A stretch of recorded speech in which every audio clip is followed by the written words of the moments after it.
আল্লাহ সুবহানাহু ওয়া তাআলা সূরা নিসার 93 নম্বর আয়াতে বলছেন, মাইয়াকতুল মুমিনান মুতাআম্মিদান ফাজাযাউহু জাহান্নাম, কেউ যদি কোনো মুমিনকে হত্যা করে তাহলে তার থাকার জায়গা জাহান্নাম।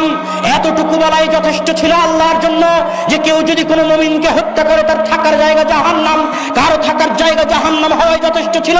কিন্তু রক্ত যে মুমিনের, এই জন্য আল্লাহ থামলেন না। আল্লাহ বললেন খালিদান ফিহা, শুধু জাহান্নামে যাবে না, জাহান্নামে চিরস্থায়ী থাকবে। এতটুকু বলাও যথেষ্ট ছিল আল্লাহর জন্য। কিন্তু রক্ত যে মুমিনের, এই জন্য আল্লাহ থামলেন না।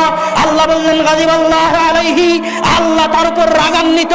কারো উপর আল্লাহর রাগান্বিত হওয়াটাই যথেষ্ট ছিল, কিন্তু রক্ত যে মুমিনের, এই জন্য আল্লাহ থামলেন না।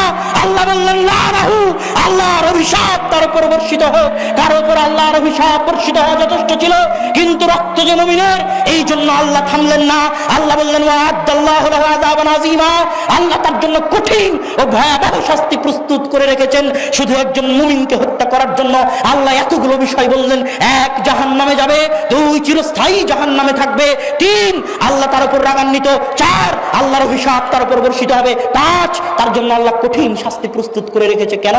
রক্ত মুমিনের। তাই সহিহ সুনানে তিরমিজির 1398 নম্বর হাদিসে রাসূল সাল্লাল্লাহু আলাইহি ওয়াসাল্লাম বলছেন, লাওয়ান্না আহলাস সামাই ওয়াল আরদি ইশতারাকু ফি দামি মুমিনিন, জেনে রাখো যদি আসমানের সকল ফেরেশতা, দুনিয়ার সকল মানুষ, সকল জিন, আদম থেকে নিয়ে কিয়ামত পর্যন্ত সকলে মিলে, সকল ফেরেশতা মিলে, সকল জিন মিলে আমার একজন মুমিন বান্দাকে হত্যা করে, লা কাব্বাহুমুল্লাহু লাহুম জামিআন ফিন নার, তাহলে সকল মানুষকে, সকল জিনকে, সকল ফেরেশতাকে আল্লাহ একসাথে জাহান্নামে নিক্ষেপ করতে দ্বিধা করবেন না।